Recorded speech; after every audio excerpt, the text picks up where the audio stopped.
Honorable members, there is a good news. It gives me great happiness to inform the House that Chandrayaan-2 has been successfully launched by the Indian Space Research Organization ISRO and the Department of Space from Sriharikota Range, SHAR, a short while ago.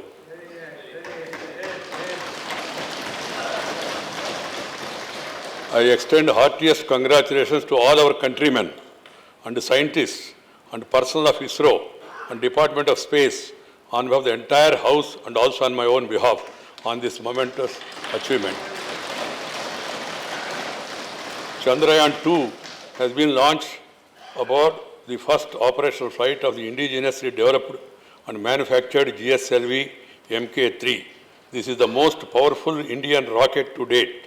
The vehicle is as well as Chandrayaan-2 are fully designed and fabricated in India.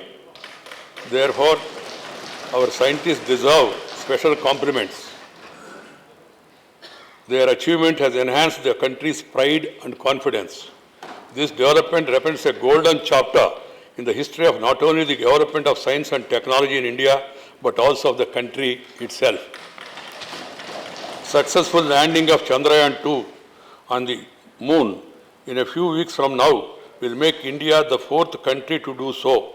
This will also be the first Indian spacecraft to land anywhere in outer space. No man-made object has ever reached the landing site chosen for the lander module of Chandrayaan-2. A few years ago, the information provided by the Chandrayaan-1 mission had enhanced the knowledge of the entire mankind about the moon. Chandrayaan-2 will further add to this, including through its rover, which aims to explore the moon's surface to collect data about it. This mission is an important milestone in India's contribution to explore the outer space.